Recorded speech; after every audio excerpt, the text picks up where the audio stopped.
Welcome to Shade Tree Mechanic. Thank you for joining me today. Today we will be working on my XL600R.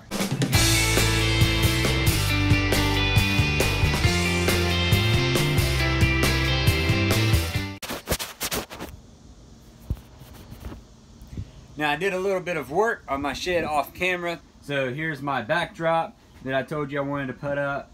On this side I have just some basic mechanic stuff. This is actually where all my mechanic stuff is, with the toolbox on the right side.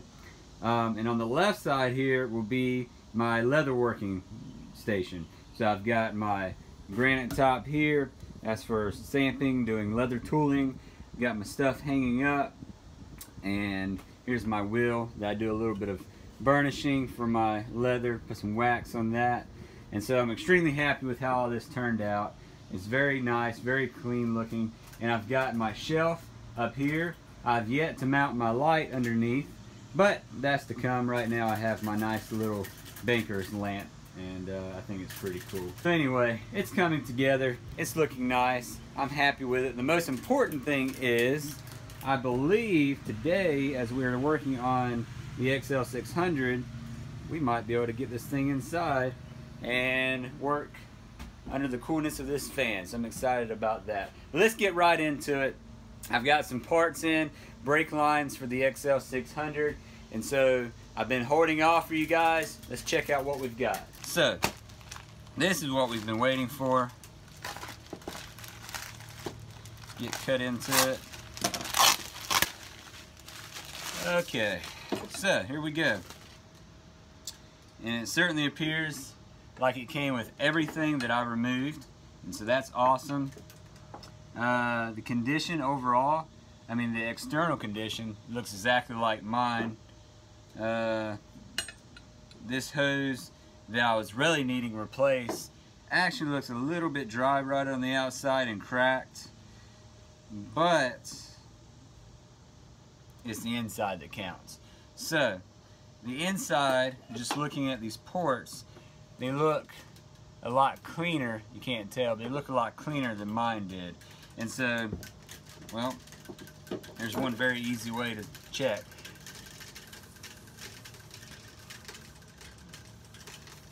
I think I'm getting air all the way through. So, yeah, I think we're good to go. We're going to just go ahead and get this line connected. It starts here, and it just follows down and around, down to the calipers.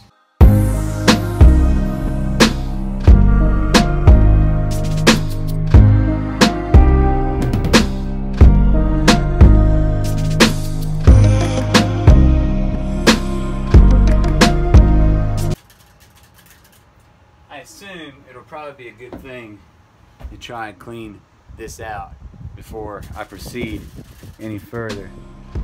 You got to get it all cleaned out, because the last thing we want is to get crud right into our new brake lines. They're used, but they're new used. So, by the way, in case you didn't know, this is called a banjo bolt. So a banjo bolt is, I mean, yeah, I don't know why it's called a banjo bolt, but anyways, so it's just a bolt that has a port through it and has holes on the sides, because what it does is goes through a fitting that's a circle like that, and in that fitting it feeds fluid into it, and it travels through the ports here and out the front, and so that's how that caliper receives its brake fluid. Got it.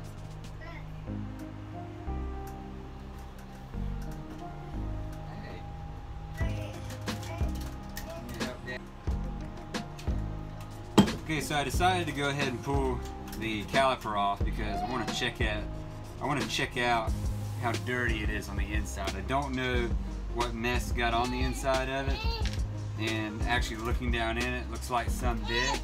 So I want to clean it out.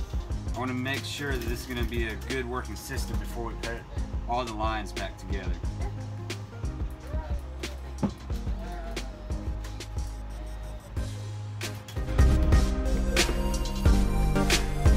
Try not stripping should have already taken this apart. I should have known I was going to have to do this, but I don't know. You know how it is. Sometimes you want to be lazy and avoid doing certain things. Knowing good and well, it has to be done.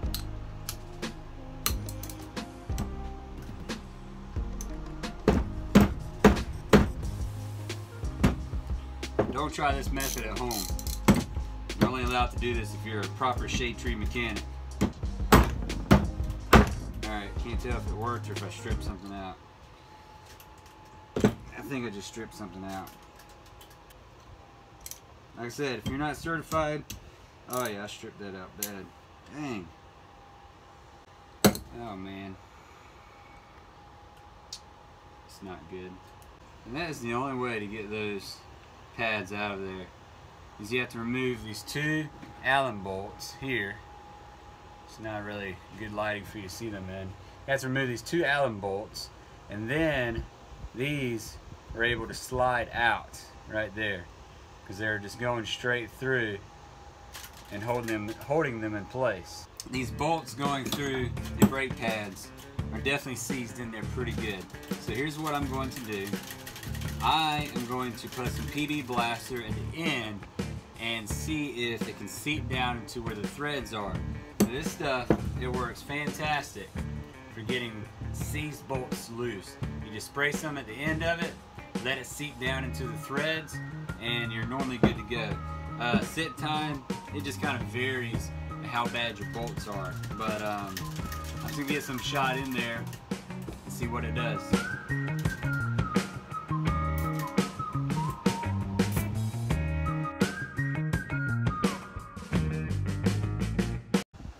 Let's see what happens.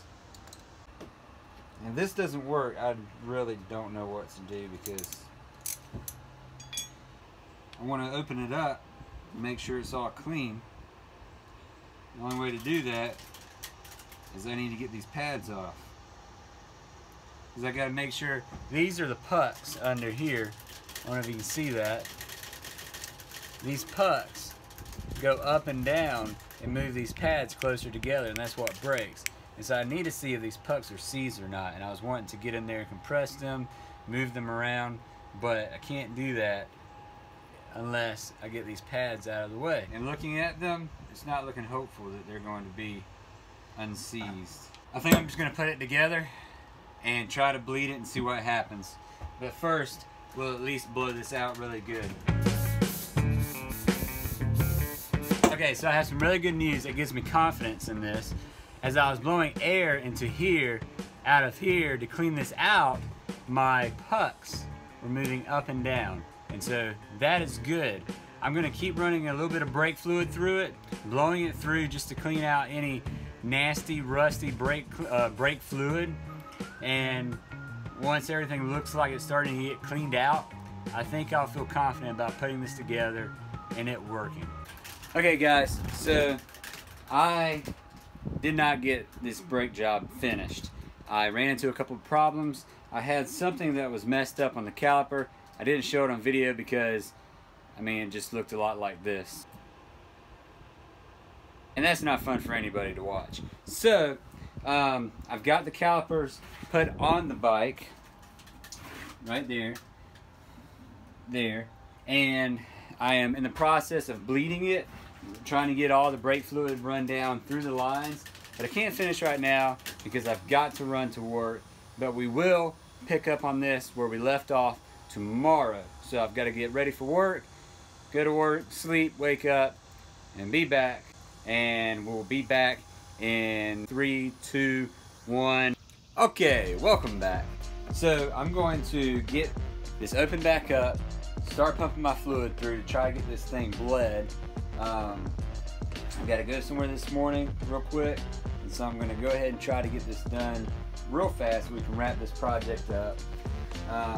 However, I'm always making mistakes. I can't stand it. So I think I got the wrong brake fluid. Grabbed .3. These Hondas take .4. Should have known that, but I didn't. So anyway, I'm going to try to pump some through the system. But once I get it pumped through, I'm going to go ahead and get some .4 and flush all that stuff out. I just want to know that I can even flush it through the system. So I'm gonna go ahead and get this pumped in there, make sure it works, and then we'll get some dot 4 and do it right and be good to go. Maverick's over there. He's wanting to be with us. Maverick. Kid loves being outside. Maverick made his way in here. What you doing? Hey.